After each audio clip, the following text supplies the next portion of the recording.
Bismillahirrahmanirrahim. Assalamu alaikum. Today we are going to discuss about the chapter number 61, Rook's dermatology, which is calcification of the skin and subcutaneous tissue.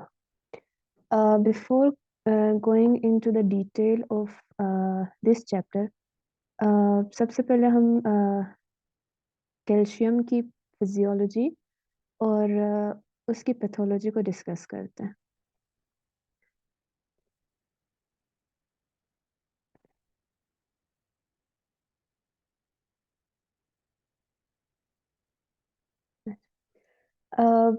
MBBS में हमने पढ़ा था कि calcium की metabolism को control करने के लिए एक पैराथायरॉयड से हार्मोन्स रिलीज होते हैं, पैराथॉर्मोन और कैल्सिटोनिन, जो कि कैल्शियम मेटाबॉलिज्म को कंट्रोल करता है. अब जब हमारे बॉडी में कैल्शियम का लेवल डिक्रीज होता है तो पैराथायरॉयड हार्मोन पैराथायरॉयड ग्लैंड से पैराथॉर्मोन रिलीज होता है. और ये पैराथॉर्मोन जो है वो दो जगहों पे बेसिकली एक्ट करता है. एक हमारे बोन्स पे, दूसरा हमारे किडनीज पे. अब बोन्स पे वो एक्ट करके ओस्टियोक्लास्ट्स की एक्टिवेशन करवाता है.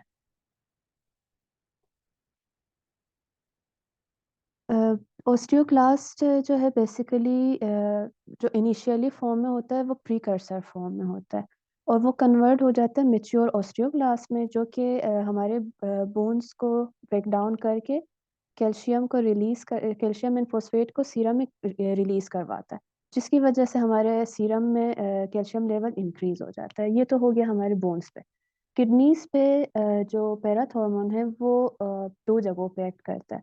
एक खुद किडनी पे मतलब विटामिन डी की फॉर्मेशन के लिए, दूसरा हमारे पास कैल्शियम की रीअब्जॉर्प्शन करवाता है. कैल्शियम की रीअब्जॉर्प्शन जब करवाएगा तो उधर से फॉस्फेट की एक्सक्रीशन करवाएगा. इस तरह से सीरम में हमारे पास कैल्शियम का लेवल इंक्रीज हो जाएगा. दूसरा, जब वो प्रॉक्सिमल कन्वोल्यूटेड ट्यूब्यूल्स पे एक्ट करेगा, वहाँ पे विटामिन डी की एक्टिवेशन कराएगा. अब कैसे? अल्फा हाइड्रोक्साइलेज एंजाइम है जो कि विटामिन डी को एक्टिवेट करवाता है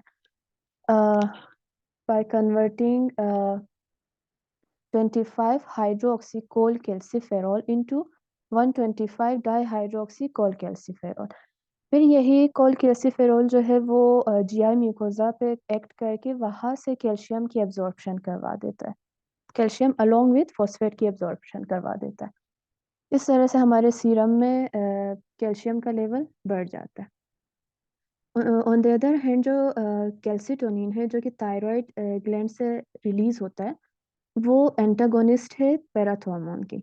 वो क्या करवाता है कि जब हमारे बॉडी में कैल्शियम का लेवल बढ़ जाता है, कैल्सिटोनिन थायराइड से रिलीज होके ओस्टियोब्लास्ट की एक्टिविटी को बढ़ा देता है. इट मीन्स कि मतलब कैल्शियम को डिपॉजिट करवाता है बोन में. इस तरह से फिर हमारे पास सीरम कैल्शियम लेवल बैलेंस हो जाता है.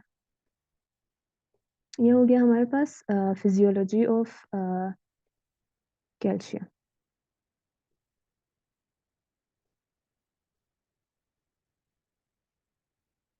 अब जो पैथोलॉजी कैल्सिफिकेशन है वो नॉर्मली जो है हमारे बॉडी में कैल्शियम जो है वो डिपॉजिट होता है हमारा ओस्टियोइड्स में और टीथ इनेमल में in the form of hydroxyapatite. अब हाइड्रोक्सी एपेटाइट जो है वो बेसिकली कैल्शियम एंड फॉस्फोरस के कॉम्बिनेशन से बना हुआ है.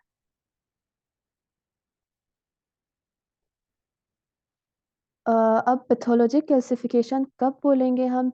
जब एबनॉर्मल टिश्यू डिपोजिशन हो जाती है of calcium salts along with some smaller amount of iron, magnesium and other mineral salts. तो इसको हम पैथोलॉजी कैल्सिफिकेशन में कंसिडर करते हैं. अब पैथोलॉजी कैल्सिफिकेशन के कुछ कॉजेज होते हैं.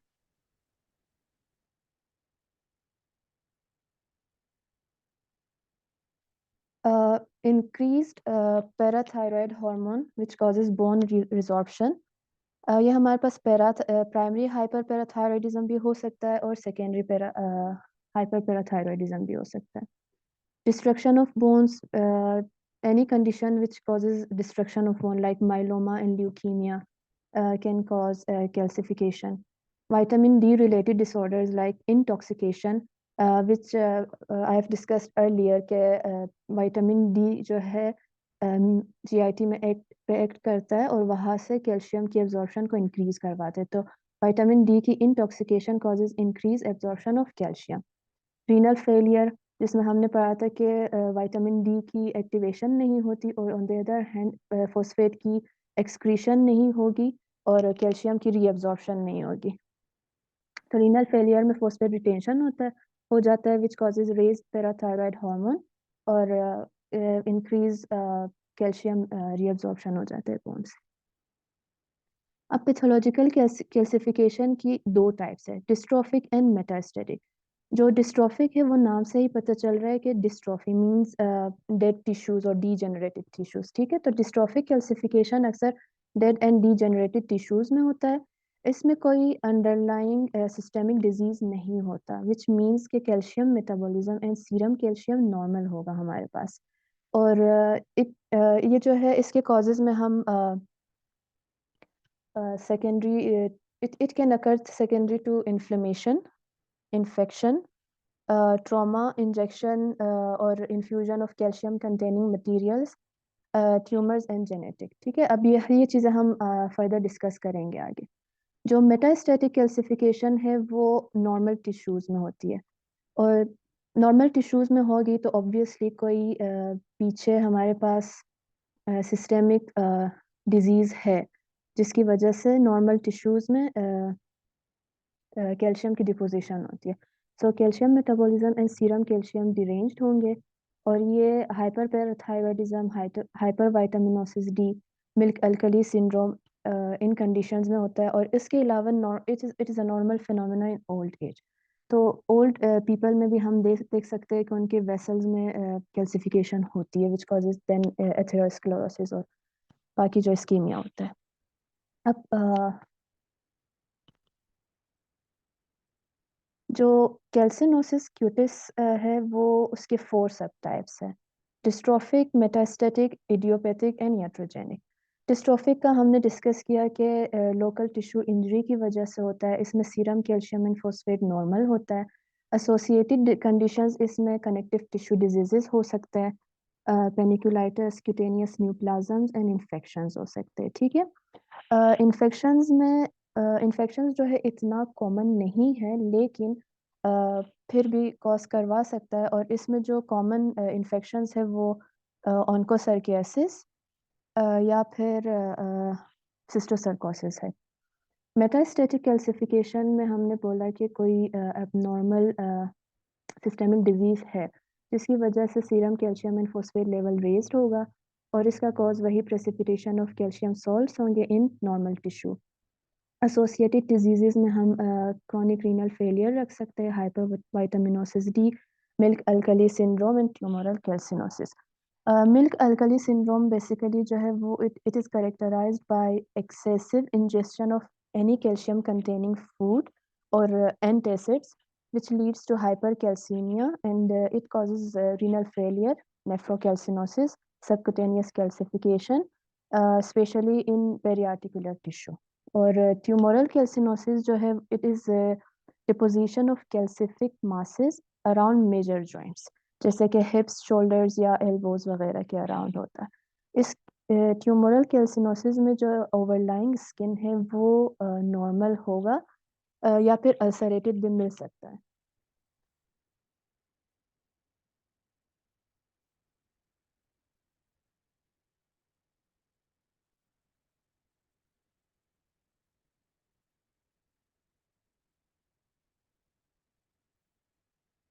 ठीक है, ये एक बेसिक ओवरव्यू मैंने दिया कैल्सिफिकेशन ऑफ स्किन के बारे में।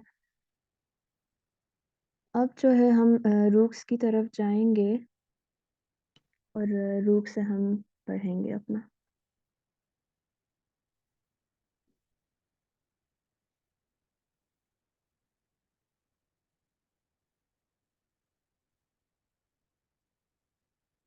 अच्छा, जो डिस्ट्रोफिक कैल्सिफिकेशन के हमने टाइप्स जो पढ़े थे उसमें फर्स्ट जो था वो secondary to inflammation and infection था।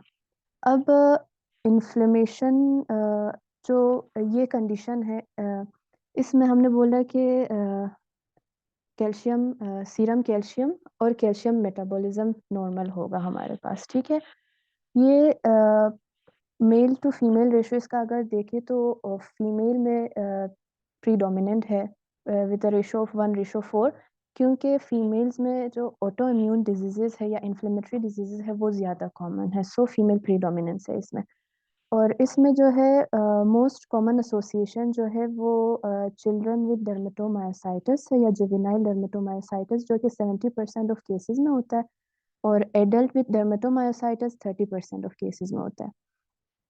और बाकी जो इसकी एसोसिएशंस है बाकी कनेक्टिव टिश्यू डिजीज़ को अगर हम देखें, जैसे dermatomyositis, scleroderma, specially the localised one, और उसमें भी CREST syndrome is most common, lupus erythematosus, mainly lupus panniculitis, उसके अलावा porphyria cutanea tarda, morphea, lichen sclerosus, in conditions में भी हम देख सकते हैं इसको।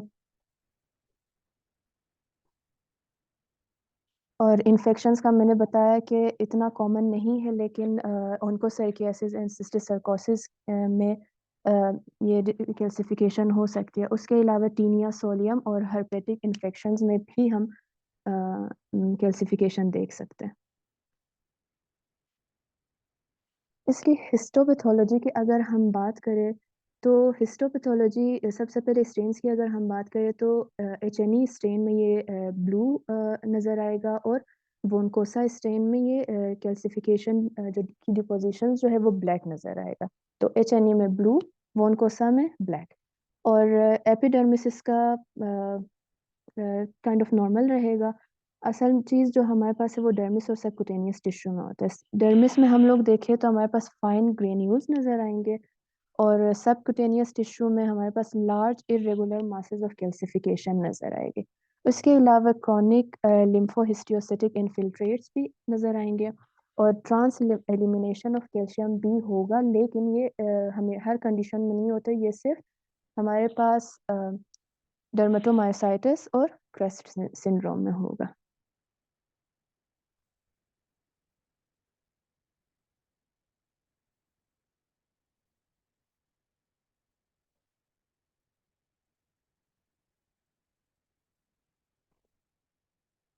जो कैल्सिफिकेशन की जो प्रेजेंटेशन है वो ऑलमोस्ट हर कंडीशन में सेम होती है। और इसमें क्या हमें नज़र आएगा कि येलो वाइट नोड्यूल या प्लाक नज़र आएगा, और जो कि क्रेस्टेड होगा। और जैसे मैंने बताया कि हिस्टोपैथोलॉजी में हमारे पास डर्मेटोमायोसाइटिस और क्रेस्ट सिंड्रोम में ट्रांस एलिमिनेशन होगी कैल्शियम की, तो वही ट्रांस एलिमिनेशन हमारे पास कुटेनियस फीचर में अगर देखें तो वो वाइट चॉक लाइक मटेरियल की ट्रांस एलिमिनेशन को शो करेगी, ठीक है। लेकिन ये हर कंडीशन में नहीं होता, ये डर्मेटोमायोसाइटिस और क्रेस्ट सिंड्रोम में होता है सिर्फ। तो जो इसकी क्लिनिकल प्रेजेंटेशन को हम जब देखना चाहे तो हम अंडरलाइंग डिजीज़ को भी देखेंगे। जिस तरह इसकी एसोसिएटेड डिजीज़ में हमने पढ़ा था, तो डर्मेटोमायोसाइटिस में उसकी उसकी कॉज में फर्स्ट ऑफ ऑल डर्मेटोमायोसाइटिस आएगा, ठीक है। तो डर्मेटोमायोसाइटिस में जो उसकी अपनी फीचर्स होती है वो हमें नज़र आएगी, जैसे कि proximal muscle weakness, facial erythema और हेलियोट्रोप रैश, और ये सब चीज़ें जो नज़र आती है। उसके अलावा हमारे पास yellow white nodules and plaques भी नज़र आएंगे, जो कि कॉमन होगा ट्रंक पे और लिम्स में, ठीक है। ये हमारे पास डर्मेटोमायोसाइटिस की प्रेजेंटेशन है अलोंग विद कैल्सिफिकेशन। जो क्रेस्ट सिंड्रोम है उसमें हमारे पास पेशेंट वही प्रेजेंट करेगा कैल्सिनोसिस, रेनॉल्ड्स फिनोमेना, एसोफेजियल डिसफंक्शन, स्क्लेरोडेक्टाइल और टेलेंजेक्टेजिया के साथ। और उसके अलावा फिर जो हमारे पास वाइट नोड्यूल्स और प्लाक्स होंगे, वो मोस्ट कॉमन जो इन्वॉल्व करेगा वो साइट ऑफ ट्रॉमा को इन्वॉल्व करेगा, जैसे एल्बोज में, knuckles and volar aspect of fingers में।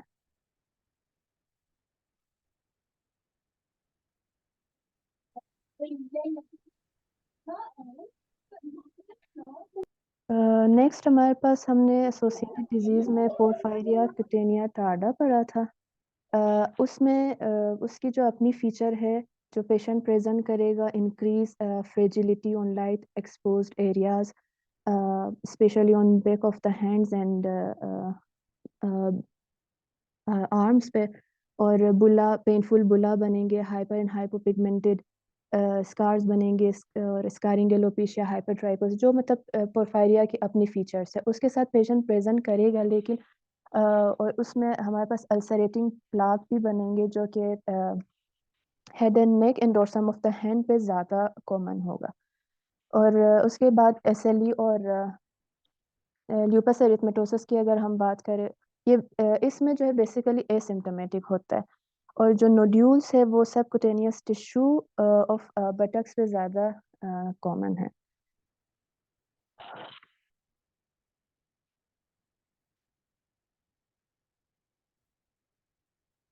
नेक्स्ट हमारे पास subcutaneous fat necrosis of newborn है, जिसमें बेबी हमारे पास प्रेजेंट करेगा with erythematous well defined nodules cheeks and back and buttocks पे, और उसी एरिया में अगर आपने एरिया ऑफ कैल्सिफिकेशन देखी या कोई वाइट कलर का नोड्यूल और प्लाक्स आएंगे, तो इस मतलब ये कैल्सिफिकेशन को शो करता है, और इस ये जो है हाइपर कैल्सीमिया के साथ एसोसिएटेड है। जो subcutaneous fat necrosis of newborn है, it it is associated with hyper calcaemia.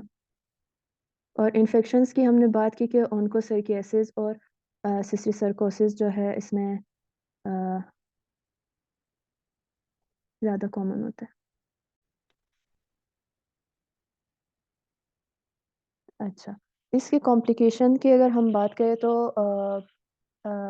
Ulceration with secondary infection हो सकता है, और जो वाइड स्प्रेड कैल्सिनोसिस, जिसका दूसरा नाम कैल्सिनोसिस यूनिवर्सैलिस है, उसमें हमारे पास पेशेंट कॉन्ट्रैक्चर्स एंड डिफॉर्मिटी के साथ प्रेजेंट कर सकता है, और इसकी प्रोग्नोसिस जो है रिग्रेस कर सकता है if it is left untreated. Investigation में हम सीरोलॉजिकल असेसमेंट करवाएंगे।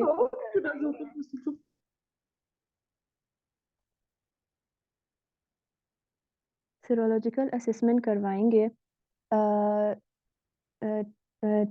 For connective tissue diseases like NR, DS, DNA, ENA, ये सब हम करवाएंगे to rule out any connective tissue disease. ठीक है, उसके अलावा फुल बायोकेमिकल असेसमेंट भी हम कराएंगे, because serum calcium level, serum phosphate level, alkaline phosphatase, vitamin D and parathormone के लेवल को देखना है। अगर इन बेसिस पे हमारी डायग्नोसिस नहीं बनती, तो एक्सरे और स्किन बायोप्सी जो है वो हमारे पास कंफर्मेटरी टेस्ट में आते हैं, तो हम एक्सरे और स्किन बायोप्सी कराएंगे फॉर कंफर्मेशन। ट्रीटमेंट में हम फर्स्ट लाइन ट्रीटमेंट में surgical excision and wound care debridement करवाएंगे, CO2 लेज़र करवा सकते हैं, intralesional steroid 20 mg/ml every 4 to 8 weeks लगवा सकते हैं।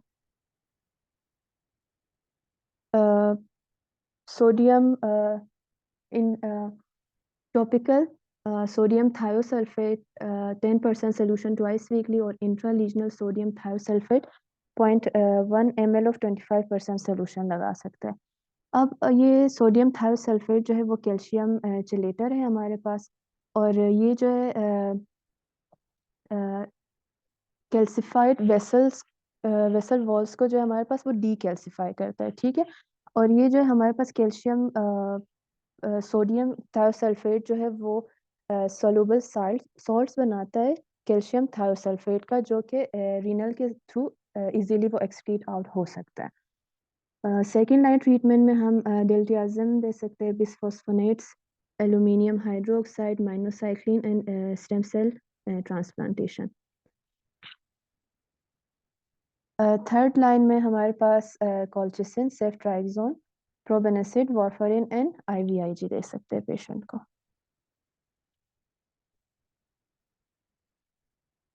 सेकंड टॉपिक है dystrophic calcification secondary to trauma, और इंजेक्शन और infusion of calcium containing materials. इसका दूसरा नाम यहाँ पे हिल प्रिक कैल्सिनोसिस लिखी हुई है। अ, और ये जो है eight the site of trauma हो सकता है, जैसे कि नाम से हेडिंग में ही लिखा हुआ है। Eight the site of trauma अभी कैसे होता है कि एज अ मतलब साइट ऑफ ट्रॉमा पे सेल डेथ हो जाती है, और उस सेल डेथ की वजह से अल्कलाइन फोस्फेटेज रिलीज होता है, which causes intercellular calcium increase and alteration of local pH. ये सब मिल के हमारे पास प्रेसिपिटेशन ऑफ कैल्शियम करवाता है। उसके अलावा जो कोलेजन जो है वो खुद एक ट्रिगर फैक्टर है for mineralisation and deposition of calcium. तो ये सब चीज़ें मिल के उस जगह पे कैल्सिफिकेशन करवाता है। और जो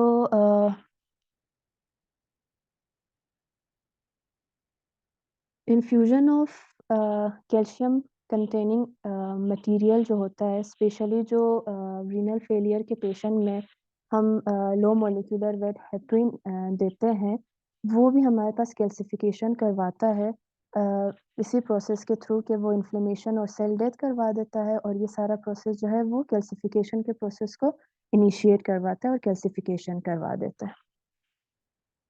और ये इस ट्रॉमेटिक जो कैल्सिफिकेशन है वो at the site of Burns, keloid और हिल प्रिक टेस्टिंग जो कि अक्सर बच्चों में हम लोग करते हैं, उसकी वजह से होता है। इसकी पैथोलॉजी है वही हिस्टोपैथोलॉजी वही जो हमने डिस्कस किया था। हिस्टोपैथोलॉजी सबकी सेम है, तो मैं उसके फर्दर डिटेल में नहीं जाऊंगी। बस की क्लिनिकल प्रेजेंटेशन, अगर हिल प्रिक कैल्सिनोसिस की बात करें तो उसमें firm papule on heels of child बनेगा, और वो एसिम्टोमेटिक होगा जब तक the child starts wearing shoes. जब बच्चा शूज पहनने लगेगा तब उसमें वो पेन की वजह से फिर इसकी डायग्नोसिस बना सकते हैं। जो पोस्ट इन्फ्यूजन और इंजेक्शन कैल्सिफिकेशन है, उसमें warm tender swelling eight the site of injection बनेगी, और अल्सरेशन नेक्रोसिस भी हो सकता है, और ये जो है within days to weeks after infusion हो सकता है। इसके अलावा जो कैल्सिफिकेशन है वो at the site of electroencephalography भी हो सकता है, due to calcium electrode paste जो उसमें इस प्रोसेस में यूज़ होता है, उसकी वजह से भी कैल्सिफिकेशन हो सकती है।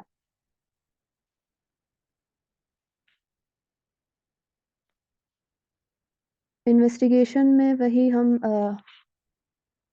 फुल बायोकेमिकल असेसमेंट करवाएंगे, serum calcium phosphate, alkaline phosphatase, vitamin D and parathormone को देखेंगे, और कंफर्मेटरी टेस्ट हमारे पास एक्सरे और स्किन बायोप्सी है। ट्रीटमेंट इसकी कंजर्वेटिव है, और ऑक्सीजन भी करवा सकते हैं।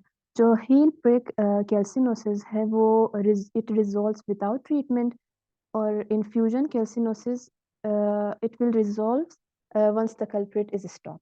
तो ये खुद से रिजॉल्व हो सकता है अगर हम कल्प्रिट को छोड़ दें या स्टॉप करवा दें। अगर इनसे नहीं हुआ तो फिर हम एक्सीजन करवाएंगे। थर्ड हमारे पास dystrophic calcification secondary to tumours और एनी जेनेटिक डिजीज है।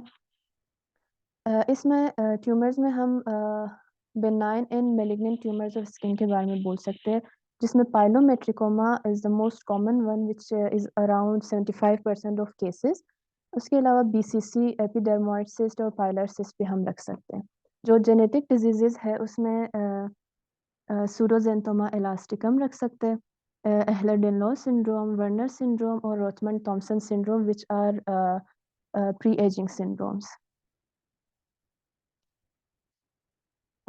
इसकी भी जो क्लिनिकल प्रेजेंटेशन है वो उसके एसोसिएटेड डिजीजेस का ही होता है।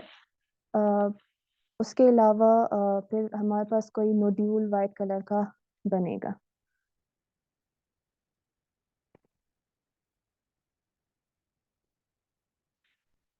इसकी मैं अगर आपको अपनी प्रेजेंटेशन से दिखा दूँ।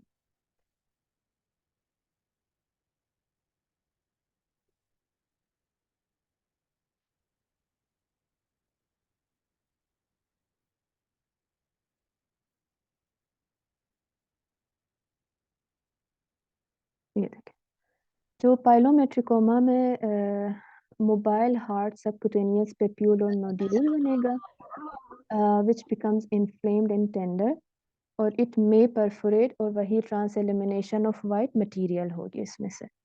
पाइलर सिस्ट और एपिडर्मोइड सिस्ट में फोका ऑफ कैल्सिफिकेशन बनेगी, मेलानोसिटिक निवाई में कैल्सिफिकेशन और ओसिफिकेशन होगी। जो सुडोजेंटोमा एलास्टिकम है उसमें yellow papules on neck, flexures and abdomen पे बनेगी। एहलर-डायनेस सिंड्रोम में at sites of scar calcified subcutaneous spheroids और नोड्यूल्स बनेंगे। वर्नर सिंड्रोम में भी वही प्रोजेरिया विद स्क्लेरोडर्मोइड चेंजेस होंगी along with foci of calcification.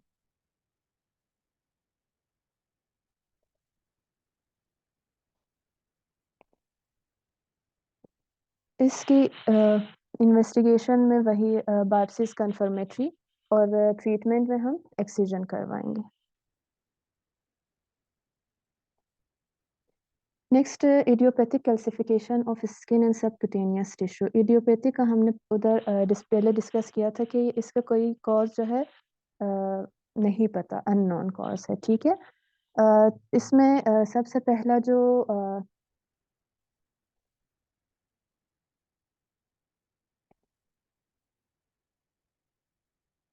Scrotal कैल्सिनोसिस जो है ये मेल्स में ज़्यादा कॉमन है। इसमें white subcutaneous firm multiple nodules बनेंगे, जैसे अभी पिक्चर में देख रहे हैं आप। सब एपिडर्मल कैल्सिफाइड नोड्यूल्स, ये चाइल्डहुड में ज़्यादा कॉमन है, एक्सट्रीमिटीज़ एंड हेड पे मिलेगी, और solitary heart yellow white papules और नोड्यूल्स बनेंगे। ट्यूमोरल कैल्सिनोसिस का मैंने बताया था, ये twice common in females and adolescents में होता है। लार्ज सबक्यूटेनियस मासेस बनेंगे अराउंड मेजर जॉइंट, जैसे हिप्स और एल्बोज में है। मिलियरी कैल्सिनोसिस, ये इट्स अ रियर कंडीशन, और it is associated with down syndrome, मतलब जो बच्चे डाउन सिंड्रोम के होते हैं उनमें कॉमन होते हैं, जैसे मिलियर लाइक नोड्यूल्स और पेप्यूल्स बनेंगे।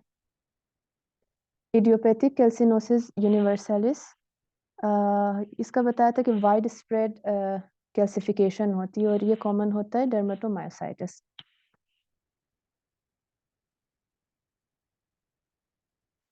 इन्वेस्टिगेशन वही बायोप्सी कंफर्मेटरी है, रेडियोलॉजी वही एक्सरे और serum calcium and phosphate level करवाएंगे हम।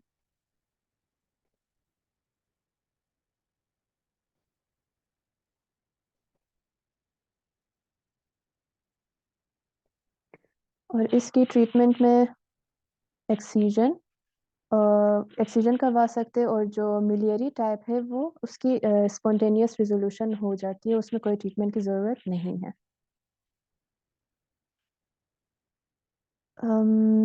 Next is metastatic calcification. अच्छा, मेटास्टैटिक का हाँ पहले शुरू में डिस्कस किया कि इसमें अंडरलाइंग सिस्टेमिक डिजीज है। इट मींस के कैल्शियम होम्योस्टेसिस इज डिरेंज्ड, और which causes high calcium serum calcium level, ठीक है। तो इसके कॉजेज में हम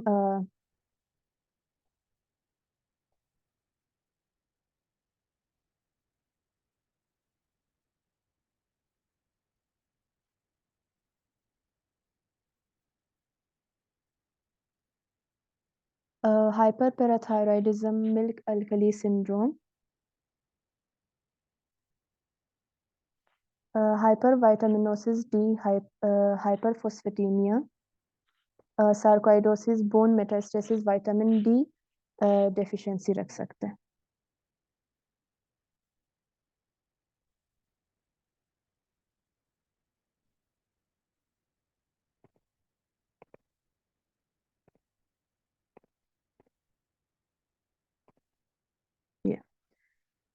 मेटास्टेटिक कैल्सिफिकेशन में hyperparathyroidism, milk alkali syndrome, hypervitaminosis D, hyperphosphatemia, vitamin D deficiency, sarcoidosis and bone metastasis associated हो सकते हैं। क्लिनिकल फीचर्स इसका ये एसिम्टोमेटिक होगा।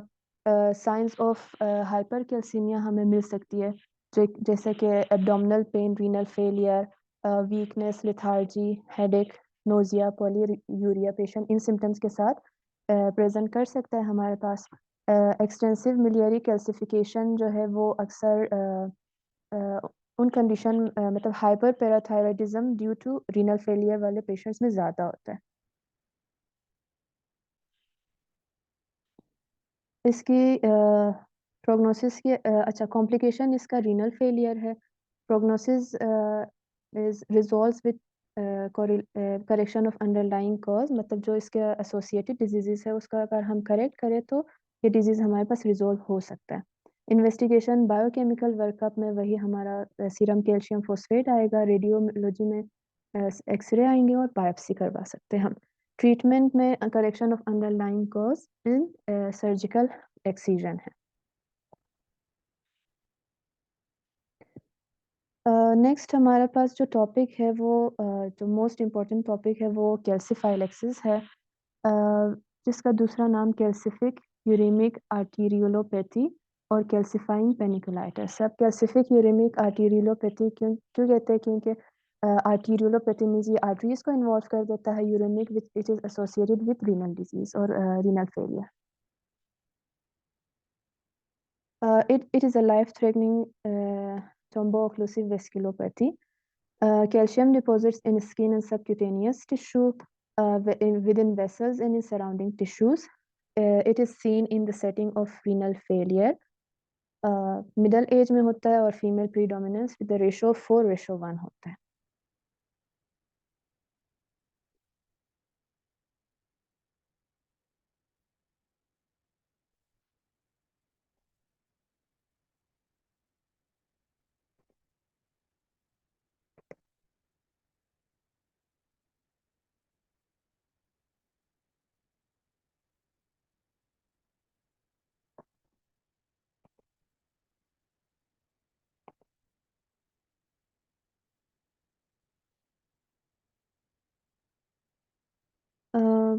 एसोसिएशंस की हमने बात की, renal failure, hepatic failure, hyperparathyroidism, malignancy, obesity, diabetes mellitus, connective tissue diseases, protein S और protein C deficiency, warfarin and steroid use.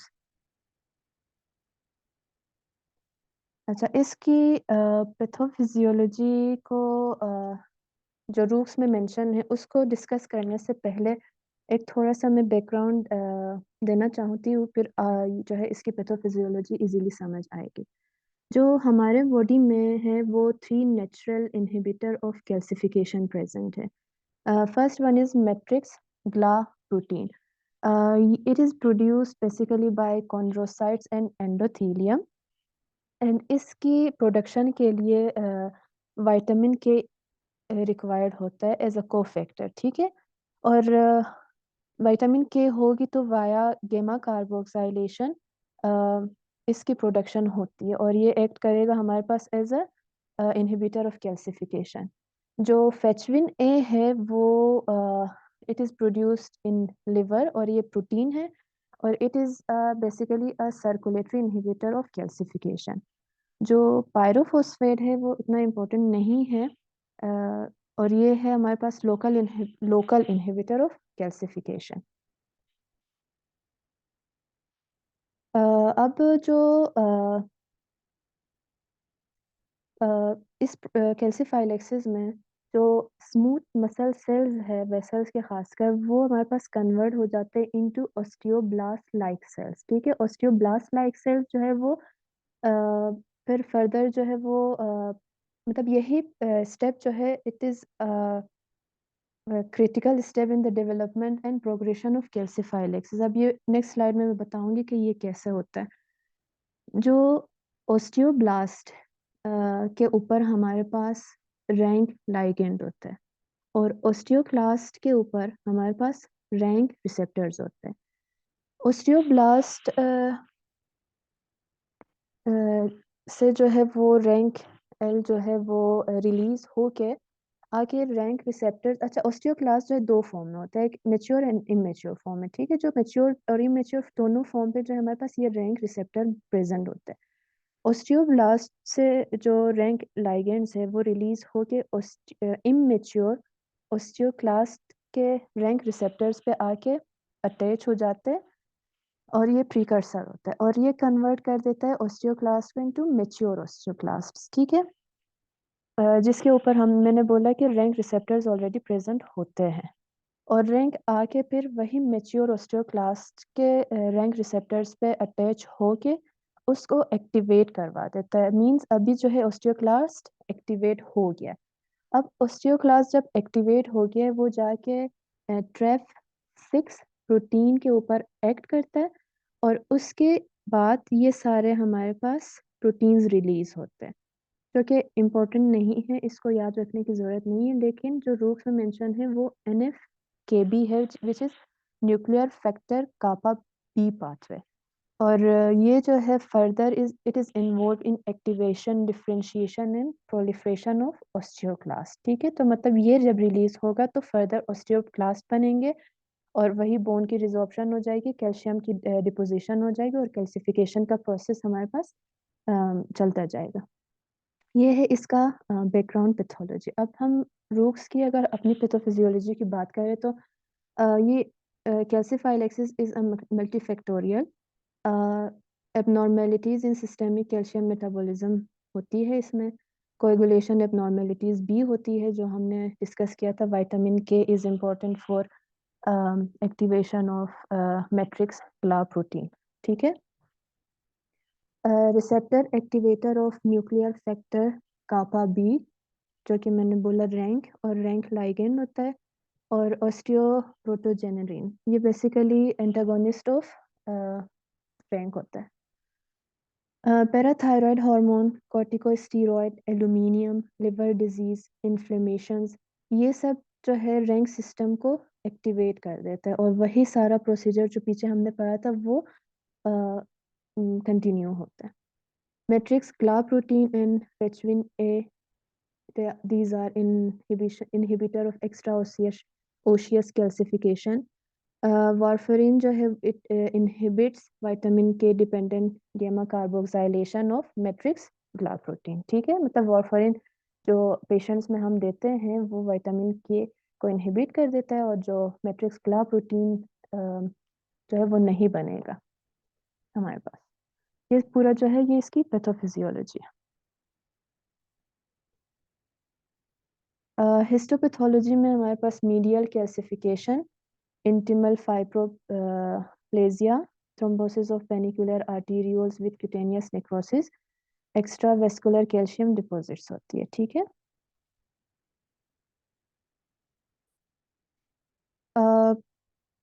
अच्छा, यहाँ पे ये नॉर्मल आर्टरी है, ठीक है। नॉर्मल आर्टरी में जो इनर लेयर है intima, middle is media and outer is adventitia. तो सबसे पहले यहाँ पे कैल्सिफिकेशन और कैल्शियम की डिपॉजिट होती है मीडिया लेयर में, ठीक है। ये जो पर्पल नज़र आ रहा है ये सारा कैल्सिफिकेशन है। नेक्स्ट हमारे पास फाइब्रोसिस होती है इंटिमा की, जो ब्लू वाला इनर वाला है ये फाइब्रोसिस हो रही है यहाँ पे। उसके बाद हमारे पास थ्रोम्बोसिस होती है which then further leads into ischemia, necrosis and ulceration, ठीक है। तो ये सारा प्रोसेस है हमारे पास कैल्सिफाइलेक्सिस की प्रोग्रेशन की। और ये इस हिस्टोपैथोलॉजी है इसकी। ब्लड वेसल को देख सकते हैं कि उसके जो येलो एरोस है वो ब्लड वेसल विद कैल्सिफिकेशन को शो कर रहा है और जो ग्रीन एरोस है वो फोकाई ऑफ कैल्सिफिकेशन को शो कर रहा है। यहाँ पे भी ब्लड वेसल को देख सकते हैं along with calcification.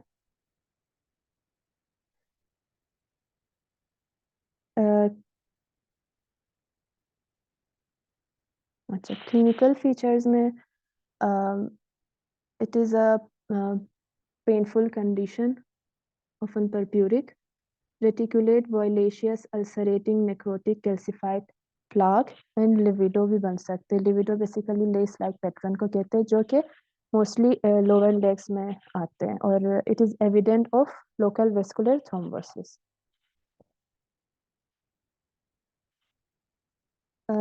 Ulcers are irregular irregular in shape, stellate and deep हो सकता है। लोअर एब्डोमेन थाइस पे ज़्यादा कॉमन है कैल्सिफाइड एक्सिस। और गुड प्रोग्नोस्टिक फैक्टर जो बुक में लिखा था वो ये है कि little cutaneous involvement with more diffuse subcutaneous calcification, it's a sign of good prognosis.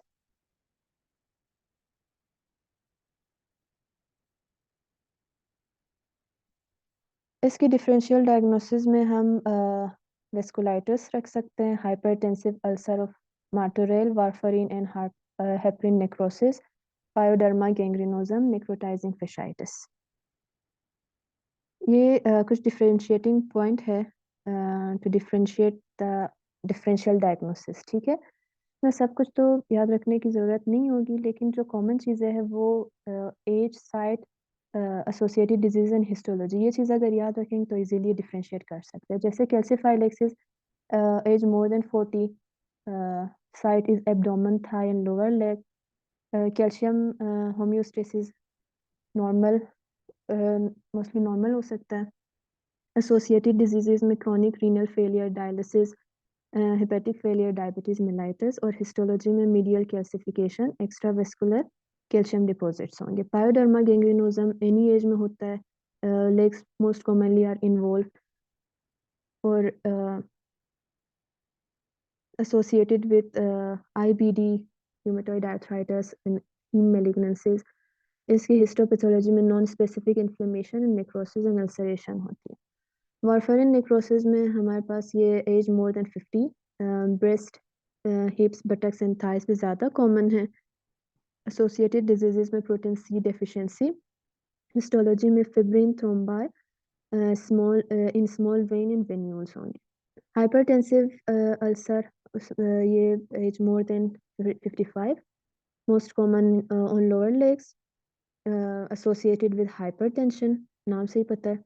और हिस्टोलॉजी में हमारे पास हाईलाइन आर्टीरियोस्क्लेरोसिस, इंटिमल थिकनिंग।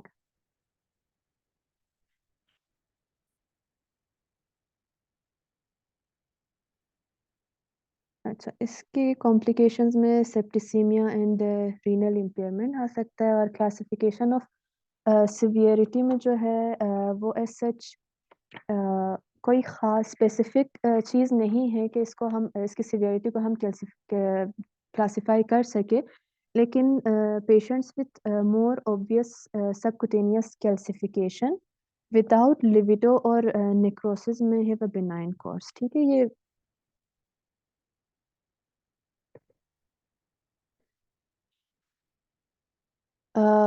प्रोग्नोसिस इसकी अगर देखें, अच्छा जो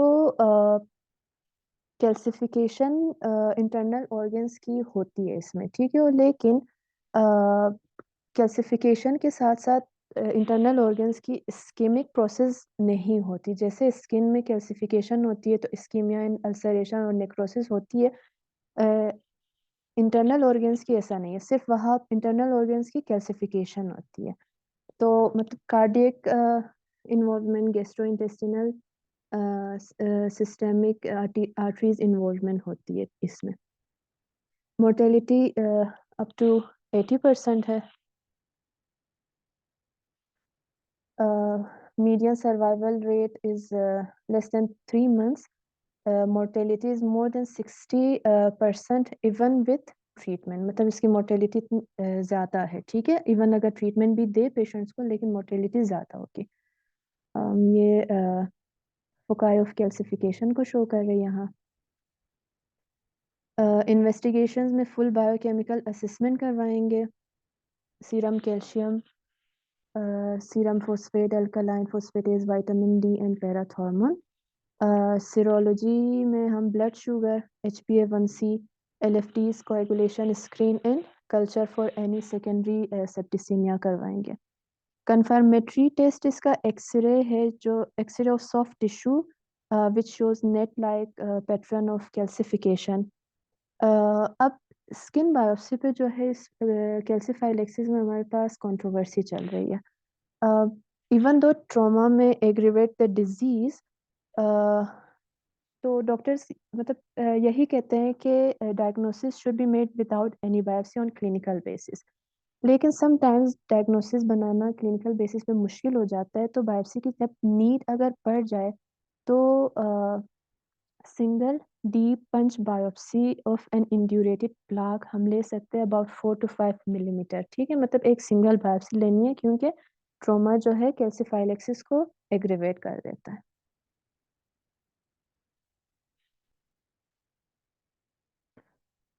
ट्रीटमेंट में no universally accepted regimen is available for the treatment of कैल्सिफाइलेक्सिस।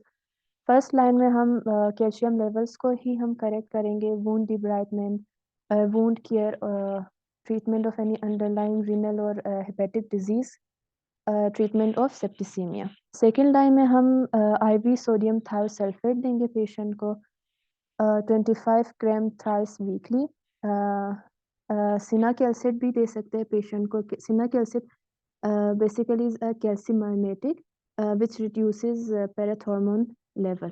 इसके अलावा हम low dose tissue plasminogen activator, thrombolysis, thrombolytics, anticoagulants भी दे सकते हैं पेशेंट में। नेक और आईवी सोडियम थायोसल्फेट का फंक्शन जो है वेजोडाइलेटरी एंड एंटीऑक्सीडेंट इफेक्ट भी होता है और इन्हांस करता है कैल्शियम किलेशन को। और अगर फर्स्ट या सेकंड लाइन ट्रीटमेंट के बाद पेशेंट इम्प्रूव ना हो तो हम थर्ड ऑप्शन पे जो हमारे पास पैराथायरॉइडेक्टमी है उस पे हम जा सकते हैं। So here is the end of the chapter and thank you.